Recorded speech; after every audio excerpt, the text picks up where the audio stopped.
My name is Harry, and I'm from London. Meghan Markle here.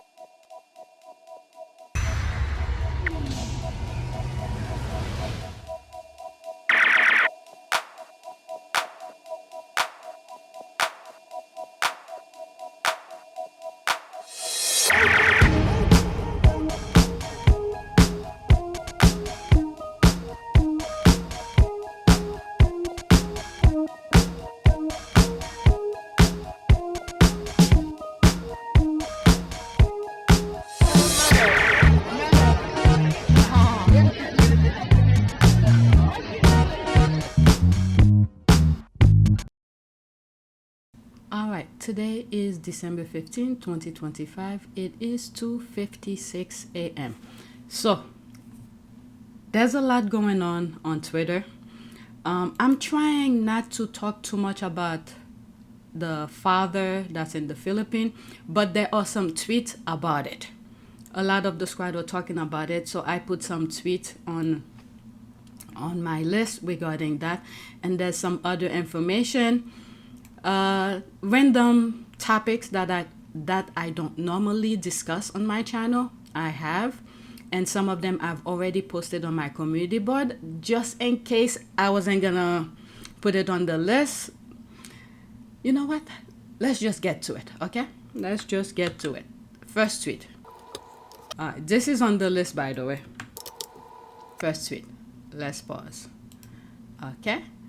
Meghan is still paying the ugly price of the royal family and the UK media deal to abuse her and Prince Harry and to glorify the Welleses. Every day Meghan is abused. This Daily Mail illegal invasion of Meghan's father and his family, the online abuse, all to cover for Willie.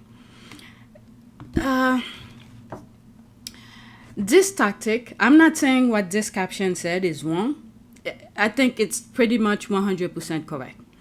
But that mindset, that typical tactic for a good portion of people around the world who have seen what have been going on due to some of the Sussex squad who keep on highlighting, putting information out, or how will I say that? Explain what the media in the UK is doing. Some people are not buying that blueprint the UK has been using. They do not know any other way, in my humble opinion, with the exception evil. Anything that's evil, they know how to do. Okay, to inflict unnecessary pain onto others, they know how to do that. This is their blueprint. When racism as such, as a philosophy, kicked in, was as a direct reaction to the abolitionist movement. The abolitionist movement driven by some of the leading intellectuals of the day, as well as driven by hundreds of thousands of ordinary people in this kingdom who signed petitions after petitions and presented them to the House of Lords. When the abolition movement really kicked in from the 1780s onwards, the planters had to respond. And so this is where you get the most virulent imagery about brutal, pagan, bestial. But the media is a powerful force. Black people in the literature and in the imagery. Cartoons portraying black people as licentious and depraved began to circulate. But the media is a powerful force. The anti-abolitionist Edward Long wrote, "The lower class women in England are remarkably fond of the blacks. In the course of a few generations more, the English blood will become so contaminated with this mixture as even to reach the middle and then the higher orders of the people. This is a venomous and dangerous ulcer that threatens to disperse its malignancy far and wide until every family catches infection from it." Okay? To inflict pain, make people's lives miserable. This is their blueprint. But the typical blueprint, within that blueprint, is full of vile, disturbing kind of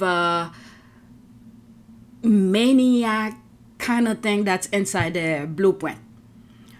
But majority of people are starting to understand and get it, but it doesn't work the same way as it used to be before. That's what I'm seeing. in my humble opinion. Yes, we will see some tweets talking about Meghan in a negative way. You've seen sometimes when I reading some tweets out of nowhere, the derangers, or it could easily be Bat, coming under the comments to write that nonsense. Okay, this is their way of doing it, because if they create their own tweet, like I normally say, very rarely I create my own tweet, unless if I have something that really bothers me, I will start a brand new tweet without anybody else's thing and things like that. But normally I respond to some tweet, or I will retweet somebody else's tweet and things like that. So when they come under a tweet that I'm reading, and I'm reading their negativity, that means, this is the way that I put it, okay? When they create their own, it doesn't hit or go, or how will I say that? It doesn't hit the same way, because too many people have blocked them. They see the negativity, they don't want to associate with them. So what they do, they go under a tweet. Let's say the squad tweeted that. They will come under it and put their response there, and their response will always be in a negative way. And when some people are responding and say, well, you saw the picture, you read the caption, you know what it was about, why are you saying, oh, please go away, or this kind of thing. Sometimes when I respond to them, I will say that. But normally when I respond to them is because I feel like other people who may not know what's going on, and if they read it, if they read the bot stupidity, and people who don't know anything about Harry and Meghan, the things that's been going on, so they will take whatever the bots or the derangers say under that particular tweet.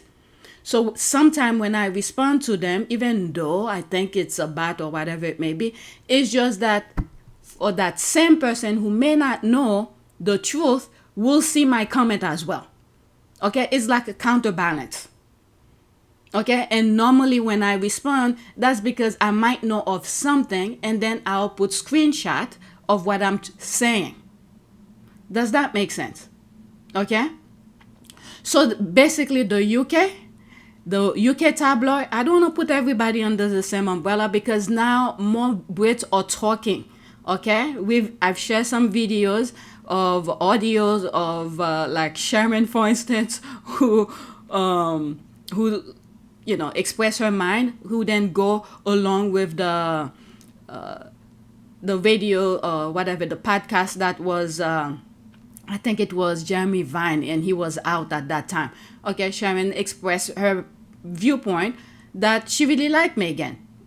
All right, so now we're seeing more Brits are talking, but before, many of them do, I guess, to their conservatism, they didn't really speak out. So those royal rats and the British media took advantage of that and make it seem like they're speaking for everybody.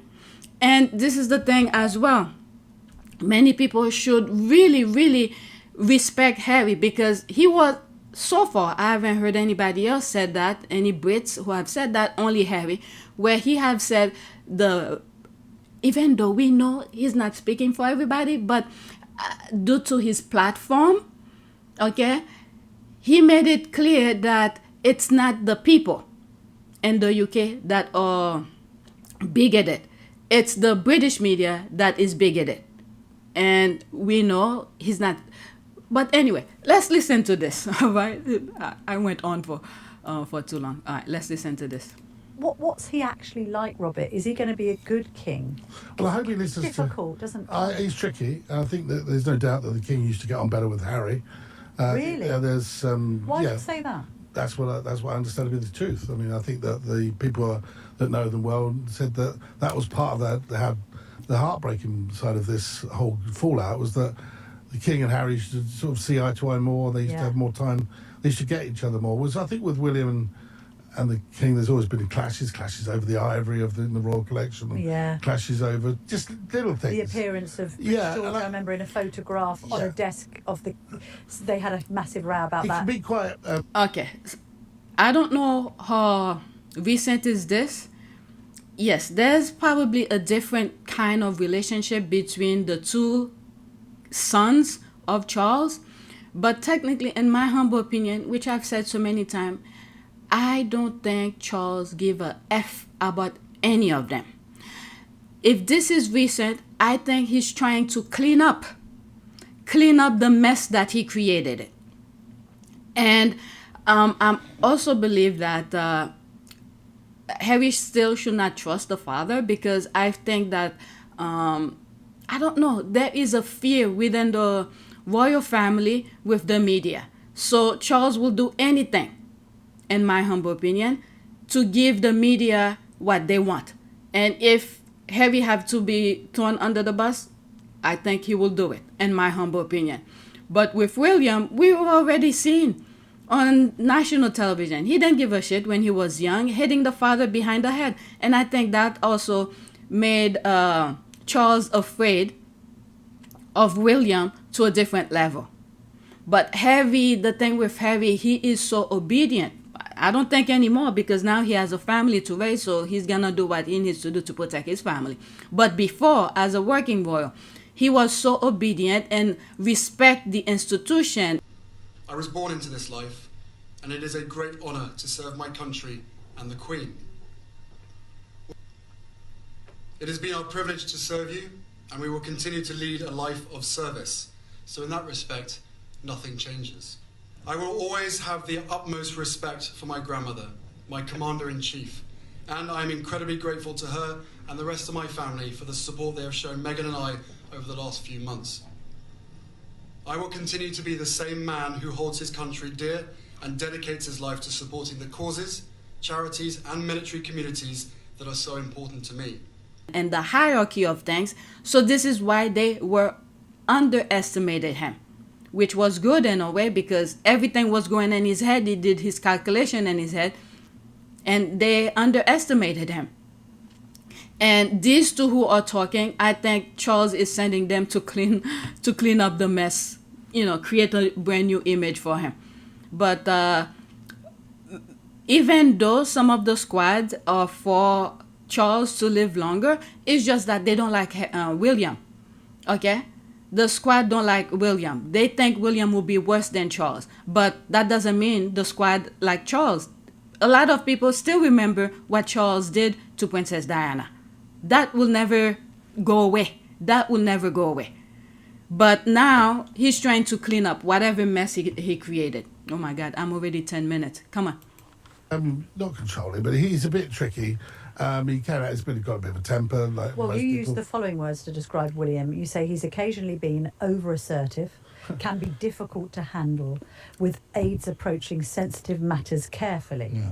Yeah. Despite his public composure, insiders describe William as prone to mood swings. I think that's fair, yeah, as I wrote it. But also, I think that if you go and speak to a few people off the record, they would say that's probably being generous. And we've seen it a couple of times when he's with his wife. And I'm like, my God, just for a few moments, just pretend. I will give Kate that. She pretend, she tried to be nice, play the role in public, but William doesn't play that.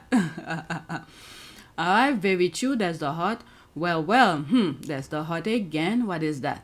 Reminder, hating Meghan Markle is a billion-dollar industry. It will never stop. Too many people make a living off of it. All right, let's leave that alone. I spent too much time on that one with my opinion. Next one, and I think it's a video. Oh, I recorded this. I copied it by itself, because now I have it. All right. Thomas Markle is such trash. This is disgusting. Meghan definitely made the right choice. 49 seconds. You gotta trust me. Thomas says he didn't do it for the money, even though he's still getting paid. I didn't do it for money. I did this to change my image. You must still be making money off the use of the pictures. Absolutely. Because those pictures will sell forever. And now the Markle patriarch says he's willing to do anything to exploit the royals and make a dime, including getting paid to do this documentary. But he didn't do it to make, for the money, but yet he's getting, what did he say? To change his image? I guess he made it for the worse to show her a shady of a parent that he is. That's the only thing that I see. There's no improvement. Oh my God. I really feel bad for Meghan. But then again, when I look at Miss Doria, we see where Meghan get her personality and character, her ethical kind of mannerism and things like that. So that's for Miss Doria. This guy is just showing who he is. And now it's pretty clear for Meghan, just stay away. I don't care. I'm going to move it back. And also you have the British tabloid who's in past video, who's telling Meghan how she should take care of the father. How dare they? All right, let me move it back. Meanwhile, I think Meghan used to take care of the father way before. It's just that after the thing that he has done, and Meghan, in my humble opinion, I don't know if there's things being done in the background. Oh, look at William looking at Meghan right there. Just where I stopped it. But I think what he did to Meghan leading up to the wedding, and I think that's where Meghan sort of keep the distance. My goodness, may God continue to protect Meghan, because I will not wish that what the father is doing to Meghan to anybody.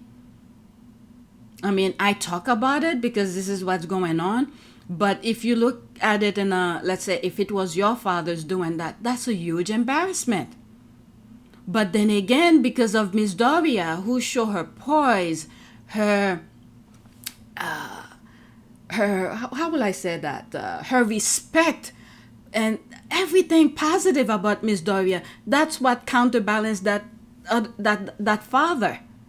Oh, my Lord. All right, let me move it back again. Let's listen. Including getting paid to do this documentary. I don't care. I mean, at this point, they own me. The royals own me. My daughter told me that when I reach my senior years, she'll take care of me. I'm in my senior years now. I'm 75 years old. So it's time to look after Daddy. You gotta... It's very sad. All I know is that no child owes any parents a damn thing. The child did not ask to be born.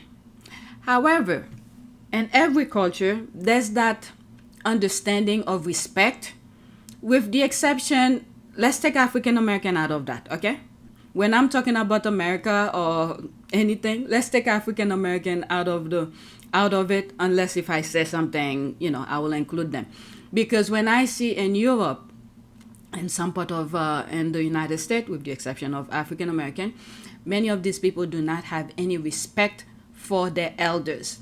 If you go to any part of Asia, Africa, okay, and also African Americans, there's that respect for the elders.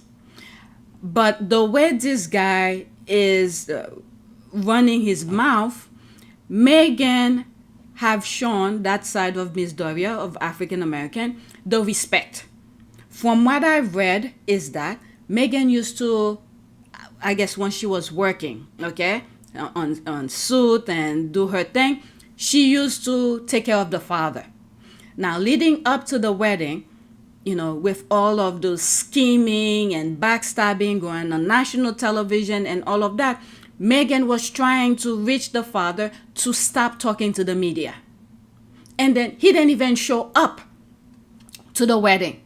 And he literally said, he didn't keep anything secret. He said the whole plan was to mess up the photographs were a setup. I was set up by a guy named Jeff Rayner and another guy named Dylan Howard, who's with American Media, I think. And the whole thing was a plan to actually mess up the wedding. I was just part of it, basically. The royals own me. Photographs. Wedding. And he was very selfish. That was very selfish of him not to respect the daughter's well-being and the daughter's choice. Meghan does not owe him a damn thing. But I think due to her own self-preservation and wanting to do good, she refused to, degrade herself to the level of the father. The father should have known better. All right, the video is done. You know what? Yeah, I spent too much time. All right, why are his son and eldest daughter free from the debt of being raised by him? Imagine if this was your father, sending all the bad karma and suffering your way, Thomas Markle. Definitely agree, he is disgusting, grifting, dishonest twat. All right, let's go to the next tweet. It's very sad. I really feel bad for Meghan because the father refused. I know this is old. This was old. But I really feel bad for Meghan. And this is the way the father is doing. And literally lying to the daughter. And probably entrapping the daughter. And who knows what. Oh my God. Every way, every angle you look at it, it's very disgusting. Okay, next tweet. U.S. Embassy to senior. Are you sure you don't know Scammy? Senior? There's that here. 10 seconds. I hate to say it. I hope I don't sound ridiculous. I don't know who this man is. I mean, he could be walking down the street. I wouldn't know a thing. Sorry to this man. Melly's killing her. It's talking about Samantha Markle. The father doesn't know her. What did I miss? U.S. Embassy asked Tom Sr. to give a list of names authorized to receive information about him. He named everyone but Scammy, so I'm just poking fun at her. He's still a deadbeat though. Yeah, that's what I got from the squad. Alright, so she put this. Moment later, a consular official entered the room. When Tom asked who had called the embassy, he said, "I'm sorry, sir, I don't know." He thrust another piece of paper in front of Tom, heading with a U.S. crest with the word "written consent to release of personal information under the Privacy Act." The official explained, quote, "If somebody called the embassy and asked about you, can you give the specific names of people the embassy is authorized to give detail to?" Okay, so, I didn't see that. I need to keep that separate. Tom gave 4 names. Prince Harry, somebody he never met, and Meghan, Thomas Jr., and me. Who is me? Who is me? Me is Thomas, or is it that Graham? I need to keep that by itself. This is very interesting. Let's see here. She hated Meg from when she was born because bad dad doted over his gorgeous mixed-race princess, and perhaps forgot the Cinderella sisters still exist. Even in their adult life, bad dad is still penning for Meghan over Scammy. That must hurt badly. All corrupt trio hate each other. There's that here. True story. People are laughing. There's all of that. Let's go to the next tweet. Oh my God, I'm already 20 minutes. If Meghan's mother staged pop pics, lie about them, and then spent the last 8 years publicly trashing her, Harry, and even their kids in the media, everyone will be on Meghan's side for cutting her off. But because it is a white parent that continues to behave like pure trailer trash, Meghan is expected to compromise her mental and physical safety for a man who was supposed to be her protector. Yeah, it's... My goodness, it's racism and sexism. I don't think its expectation to care for her dad would be the same if she was a man. Yes, exactly. Please be aware that no one really believes that. Okay, no one. Okay. Please be aware that no one really believes that. Absolutely no one. Please, let's not give trolls and bats power. Wake it up. They think they can gaslight us. Thomas Markle is going to spit roast and hell. May guilt torment him the rest of his days. So that's a YouTube video. Okay, whatever's on the screen, bottom up. Spot on. That white man is deeply privileged. He knows it. That's why he's siding with his white people to bully his own daughter. He doesn't see her as worth of love. That's very sad. As a human being, she is just an income. Doria is the one behave like a real parent. She is there for Meghan. Like I was saying before, this is spot on. this is exactly spot on. I've said for years, if it were her black side out here acting like trash, folks would be praising her for wanting nothing to do with them, but because it's the white trash side, she's wrong and needs to make up with them. This is what's good with the squad, level-headed. And if you're listening to some of those people, not only those derangers online, but some of them royal rats on national television, they're looking at the camera, just saying some stupidity. If you don't stop and think and process the BS that they're pulling out, you will believe them, or you will follow the same nonsense that they're saying. They're making stupidity look like normal. You should normalize stupidity. It's crazy.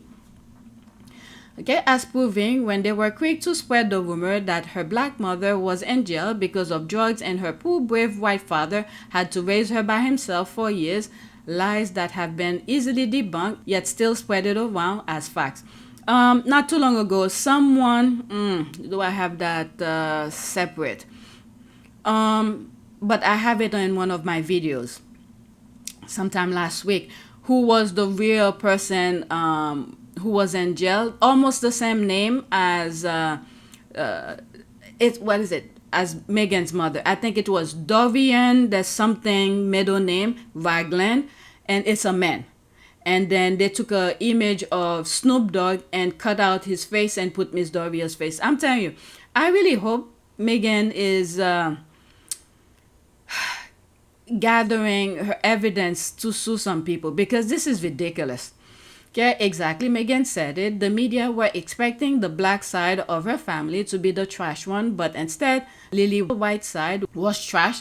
So then they are holding them up as Lily White. Disgusting. This latest stunt backfired spectacularly, though. All right, next tweet. I might do 2-part. I don't have that many tweets, but I might do 2-part.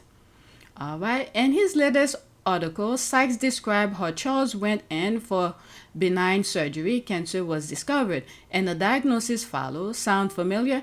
It should. It's the exact story Kate hijacked and claimed for herself. I believe Charles has cancer. The other one, not so much. I said that when Kate came out, because it was literally probably on the same week that they came out and said she had cancer. And I was like, it worked so well. The sympathy that people got for Charles when they come out, he said he had cancer and things like that. So he wanted, or she wanted, the same thing. But people debunked it the moment that it come out, because CNN had a doctor to pretty much explain what she was saying, and the doctor didn't understand a couple things. And people who have cancer should not be going through some of this stuff that she said in her thing. That's one thing I remember. Because I remember my cousin calling me and say, oh, they're talking about, what is it, that woman that I always talk, the royal family has cancer. I was like, no, it's just BS. And then she kept on asking me. So I went and searched for the CNN video. Next, I read that already. You have to realize that the palace never intended to announce that Charles had cancer. The original plan was to say he was undergoing treatment for benign prostate enlargement, a manageable, non-threatening condition that will not raise constitutional alarm bells. What I think happened is that, like every other stories, when they have something really juicy, they don't come out and say it right away. They hold it because they're always doing shady stuff. They held it waiting for something bad to happen. So when that skin color of Archie thing popped out, I don't know who decided to interfere and omit Scobie's book, and then Piers Morgan took it up on himself to go on national television to say, I will never believe it. But now we can start the process of finding out if they ever got uttered, what the context was, and whether there was any racial intent at all. Like I say, I don't believe there was. The royals who are named in this book are King Charles and Catherine, Princess of Wales. So things was looking really bad for Charles and Kate, because these were the two names that Piers Morgan said. So to die down that noise, they had to say the cancer thing, But I think he had it before. If he truly had it, he probably had it before. But they let it out a little bit after the cancer thing. They let it out after the Archie skin color that Piers Morgan made public. All right. It was only when cancer was discovered during that treatment and when too many people knew for secrecy to be maintained that the palace felt bound into disclosure. The fear was not the truth itself, but the prospect of uncontrolled leak. All right, there's that. Chuck people were pretty transparent about the whole thing from the start. That's why no one questioned his health problems. But we're supposed to believe the same thing happened to her at the same time, right after they were the ones exposed for being racist. Okay, so this person, no. The racist thing was the thing that Piers Morgan said. How dumb do they think people are? I don't know. Maybe they didn't believe Charles had cancer. They thought he was doing this to cover. I don't know. These people, they lie for no reason anyway. I think it's clear as day that Kate had precancerous cells and she got chemo purely prophylactically, which funny enough, she said. No doctor wants to be the one who missed the cancer for the future queen. She got treated out of abundance of caution. She even said cancer, quote, had been present, end quote, meaning no longer. I'm not discounting that something was found in Kate, but it wasn't cancer in the actual sense. And she knew she found the golden ticket to public sympathy for the, yeah, that's what I think she went for, public sympathy. Public sympathy for the rest of her life, and so far it's worked out beautifully for her. She does as little work as possible and hides behind a diagnosis that she never ever had. She's truly scum. Charles does have cancer. He looks like crap. You can tell he isn't faking it. My thought exactly. The speed with which she weaponized her cancer to try to silence criticism and position herself as Saint Kate was another big sell. Let's leave that alone. And yeah, every time something bad happened, they blame it on the cancer for her. All right, next tweet. And it's making it bad for people who actually going through some stuff. All right, next tweet. There's a possibility I might split this to part 1 and part 2. No, keep Kate Middleton away from Meghan because white royal okay. Because white royal Karens are seriously dangerous to her. Let's not have Meghan avoid a trap with her father and walk into another one with Kate. Please give Meghan a break. Her life is good now. Why are these media demands trying to put Meghan Sussex back in circles where she will be gaslit to hell and back and have her peace disturbed? No. Okay. She retweeted that. I'll come back to that. This is what she retweeted. Alright, who's that? Okay. I don't know which headline is worse. Neither woman is who she's portrayed to be. Caroline Graham isn't a selfless friend and Kate Middleton isn't a saint. Both are grifters who exploit Meghan.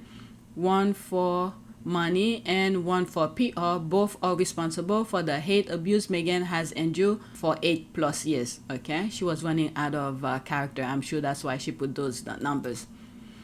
Alright, so the same headline, she is making reference to my tears with Meghan's father. As I told him, choose her over our friendship. She's trying to look good, please. Alright, Kate Middleton ready for the healing to begin with Meghan Markle after years of feuding. It's safe to say Kate Middleton and Meghan Markle aren't friends, but it seems their years-long feud could soon be coming to an end. Her problem is, even though, like I've said in the past, okay, even though she doesn't show it in public, but somewhere in the background to keep the distance, tell the husband, don't get me involved with Meghan or whatever. The headline could say whatever, but if she in private and deal things privately with me, I don't know. These people, I really don't know. Let me leave that alone. Let me go back. Alright, so these are some of the comments. Like the caption said here, yes, Meghan should stay away from these people because they don't mean well for her. Okay, it's just amazing when Meghan minds her own business, these people always want to insert her in their narrative. Kate Middleton seriously has no useful occupation other than torment Meghan with good reason, wants nothing to do with her. Alright, let's pause that. Kate knows that Invictus is coming to the UK and they are trying to avoid the embarrassment. They still hate Meghan without cause. They lie and bully Meghan constantly. Yeah, they want to have that safe face going to the Invictus and to get the applaud. All right, I blacked that white royal yesterday. This is the way they spell it, qwyte. Okay, I blacked that white royal yesterday. It was a mean, horrible thread. Years of feuding. It's always been a one-sided feud. Meghan clarified the lies and move on with her life. Kate is stuck in her victim mentality. How dare the black girl be better than me, the future queen? Meghan has found peace. Kate should try to do the same with herself. That's true. All right, maybe from this point, I'm gonna start a new video, but I'm continuing. Next tweet. All right, let's pause.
It is a great privilege to be with all of you today.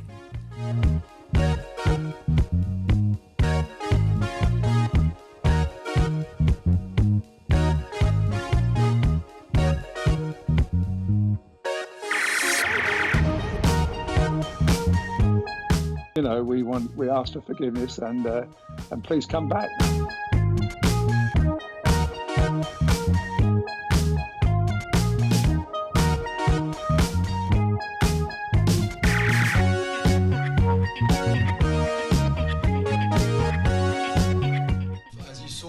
The love and happiness that I'd hoped for all my life.